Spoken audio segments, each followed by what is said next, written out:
Idaho is growing. It's kind of the whole idea of this weekly segment I'm doing, Growing Idaho. Thousands of people are moving here and moving from other parts of Idaho, reshaping how our cities, towns, and small farming communities look. Nowhere is that more evident than in Star, Idaho. I talked to the mayor about their growth and growing pains and how they're trying to ease them. This was Star, Idaho back in 1905 when it was first incorporated. Not much more than a stop on the railroad tracks. It's just a bit bigger now. In fact, the growth has been exponential. Just going back to 1997 when the town was incorporated for the second time, there were only 500 people living here. Today, more than 15,000 people call Star home. Some of those folks came from other parts of Idaho. Mayor Trevor Chadwick says some folks came from across the country. There's a couple families from New York that moved to Star, but still work from home for businesses in New York. In fact, plenty of people in Star are working virtually or outside of town, which is why Mayor Chadwick is very excited about all the business growth coming to town, with a bevy of new stores and restaurants and this huge multi-million-dollar facility that local cabinet maker Greylock is building at the corner of Highway 16 and 44. We've been discovered.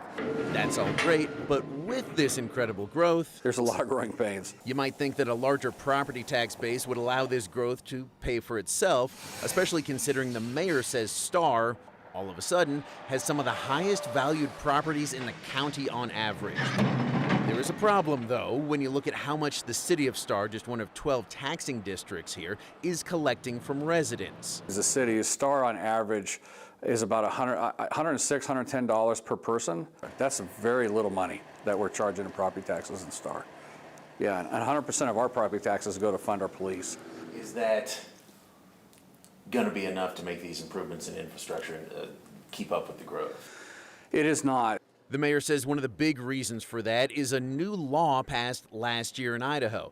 Ironically, it was sponsored by Representative Mike Moyle, who lives in Star. The law limits a local government's ability to increase budgets in response to growth. Moyle says it's worked to provide tax relief for regular Idahoans. Regardless, Star City leaders have had to get creative since they say growth has far outpaced their budget. They worked with the Building Contractors Association to start collecting fees from all this new development.